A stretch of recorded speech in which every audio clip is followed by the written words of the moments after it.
जय हिंद जय भारत। तो साथियों आ चुके हैं हम एक और नई वैकेंसी के साथ, जो कि आपके साथ शेयर करने वाले हैं। हमारे साथ राजेश सर भी खड़े हैं, आप देख रहे होंगे।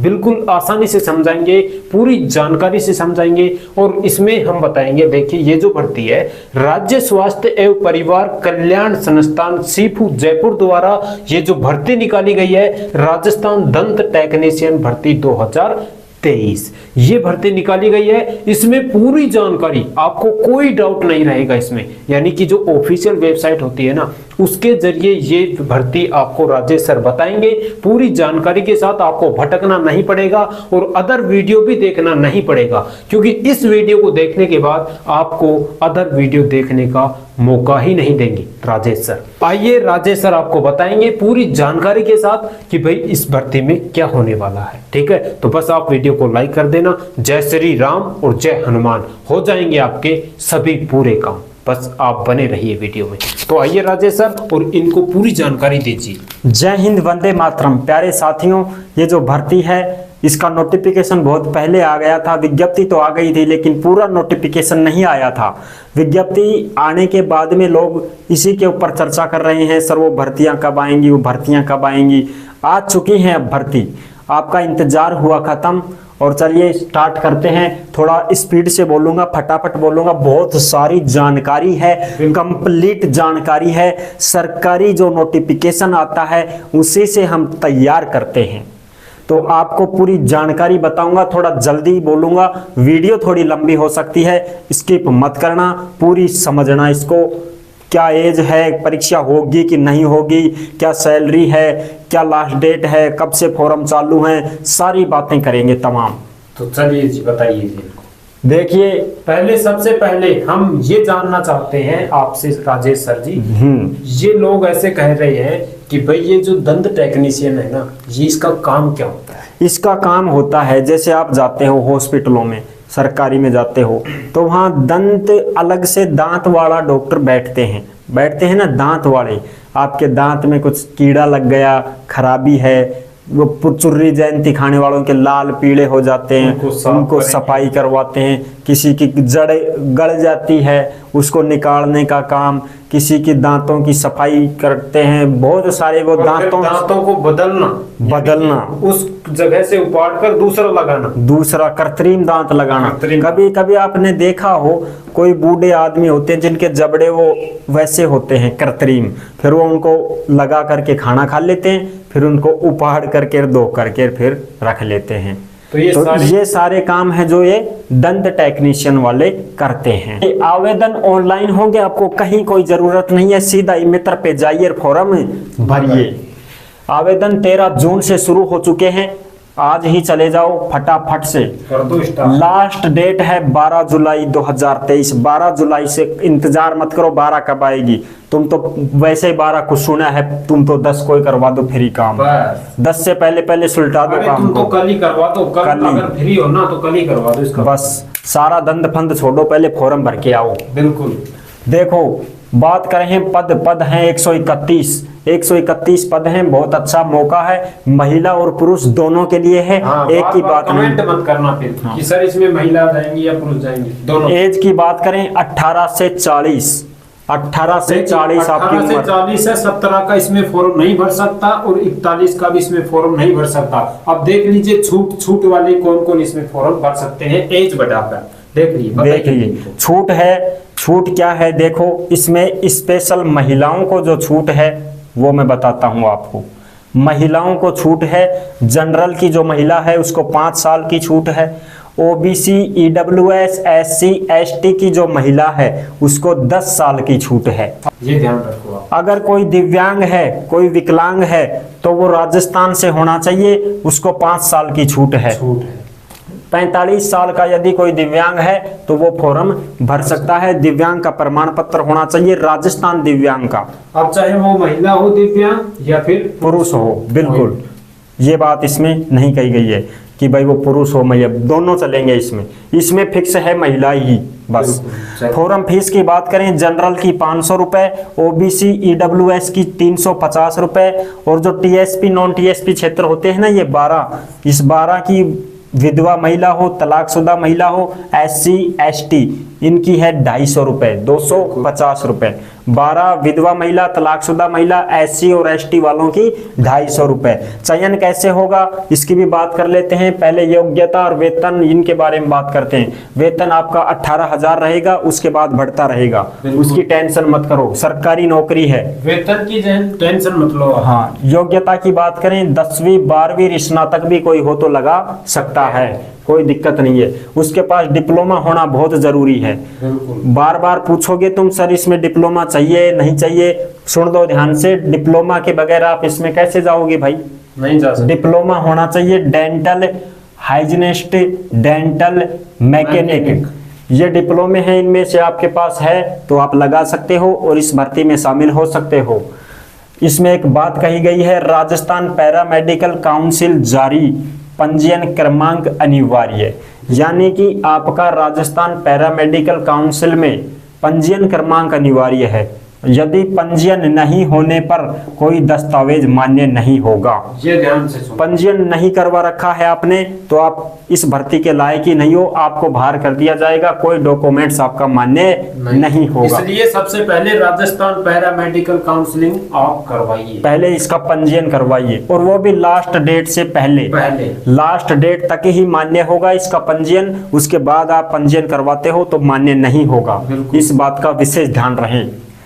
अब दूसरी बात है अनुभव बोनस अंक। यदि किसी भाई बहन ने काम किया है, कहीं पे संविदा पे काम किया है, अनुबंध का मतलब ठेकेदार के थ्रू कॉन्ट्रैक्ट बेस पे काम किया है, अस्थायी रूप से काम किया है, प्लेसमेंट एजेंसी में काम किया है, 108 में काम किया है, जैसे हॉस्पिटल में होते हैं ना वो इमरजेंसी आते हैं, 108 एम्बुलेंस लाती है, टू टू टू टू करती, और वो फटाफट उसको बेड पे लिटाते हैं, उसमें लगते हैं ना, वो हेल्प करते हैं, उसमें कहीं काम किया हो। MMU MMV PP mode, PPP mode, यदि इन पर किसी ने काम किया PPP मोड पे, तो ये बहुत सारे लगते हैं, लड़कियां और लड़के, ये आते हैं गाँव में सर्वे करने, ये PPP मोड वाले होते हैं। ऐसे यदि आपने कहीं काम किया है तो आपको अनुभव बोनस अंक मिलेगा, उसका अनुभव प्रमाण पत्र आपको बनवाना है।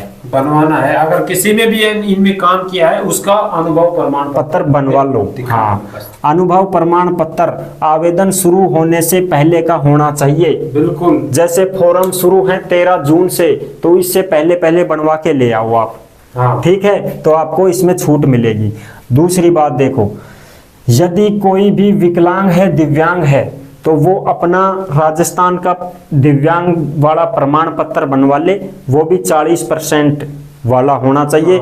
आप 40% हो उसके शरीर। हाँ बिल्कुल, हॉस्पिटल में जाओगे, डॉक्टर से मिलोगे, जांच करेगा, आपकी मेडिकल करेगा, यदि उसने पाया कि आप 40% विकलांग हो तो आपका सर्टिफिकेट बना के देगा, और फिर उसको आप लगा देना। यहाँ 4% पद आपके स्पेशल हैं। बिल्कुल, इसे कोई नहीं ले सकता। नहीं, ये टोटल पद 131 है ना, इसमें 4% तो दिव्यांग के हैं। हाँ, 4% सीट दिव्यांग जन है ना, कोई भी मेरा प्यारा भाई बहन है उसके लिए है 4% पद स्पेशल।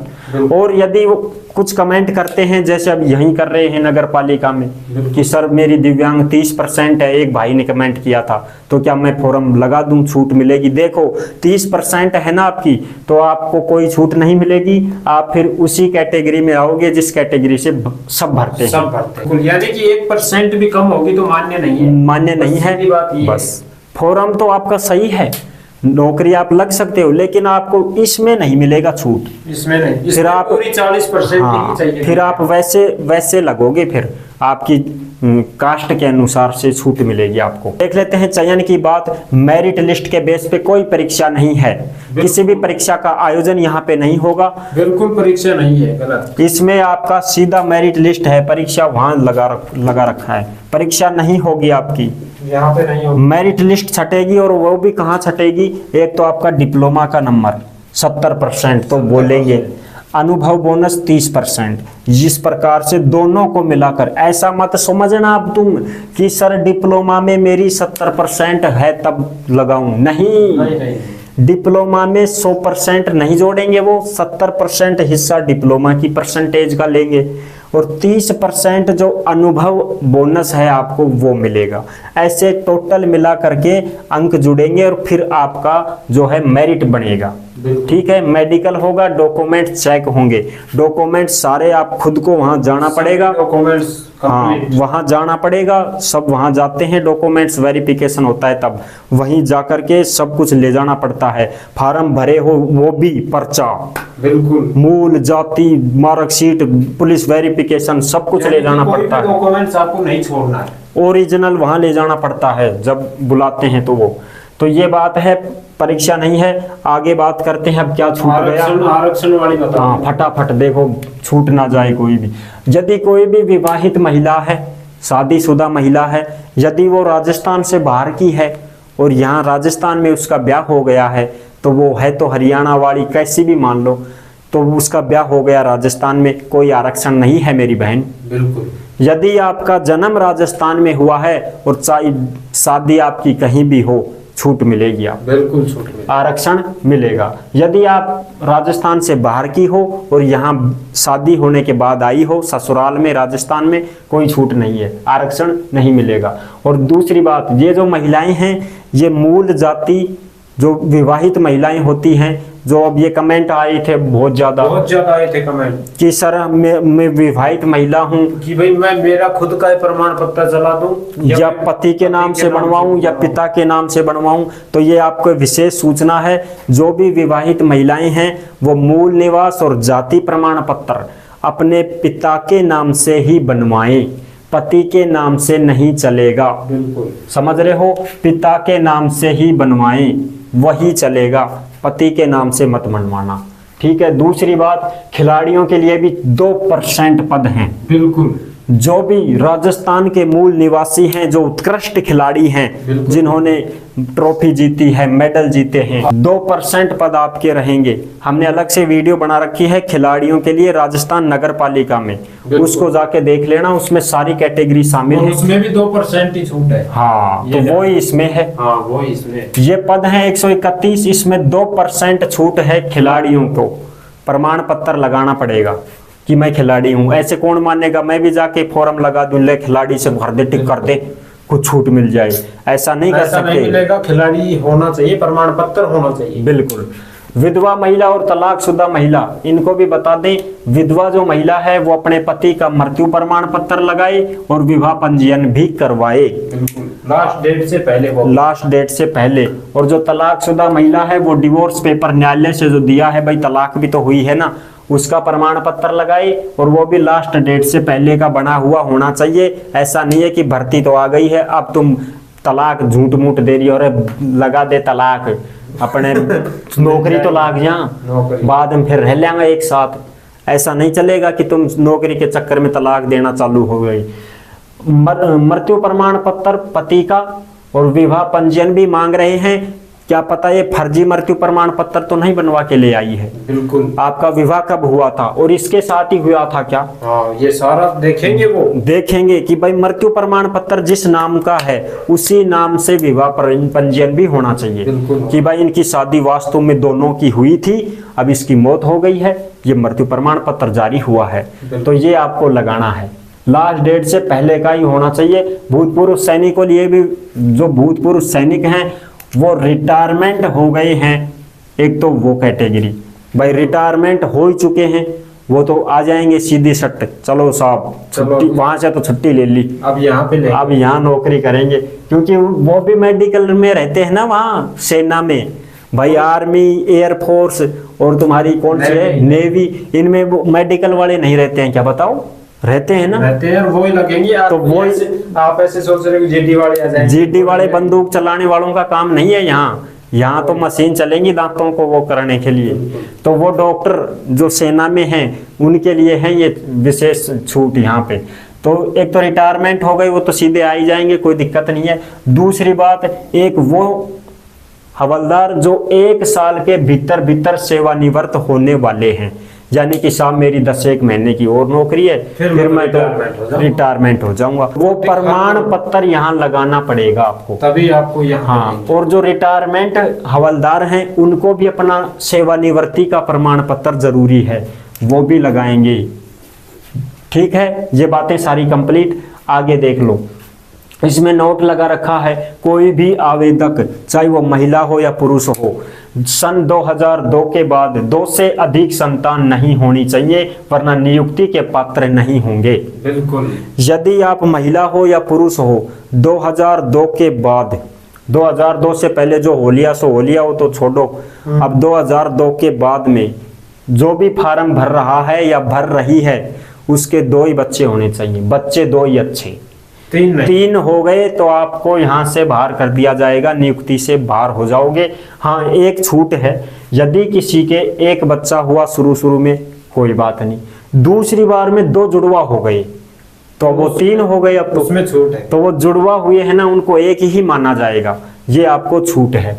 तो ये तमाम बातें आपको अच्छे से समझ में आई होंगी। राजेश सर ने बिल्कुल आसानी से, जितना आसान हो सकता था उतना आसान करके राजेश सर ने समझाया है। ठीक है, तो आप इसके लिए एक लाइक कर देना। चैनल पर पहली बार आए हैं तो चैनल को सब्सक्राइब कर लेना, क्योंकि भारत में जितने भी भर्तियां निकलती हैं वो आपके साथ शेयर की जाती हैं, वो भी बिल्कुल आसानी से। ठीक है, तो फिर मिलेंगे आपको एक और नई भर्ती के साथ। तब तक के लिए सभी प्यारे साथियों को जय हिंद, जय भारत।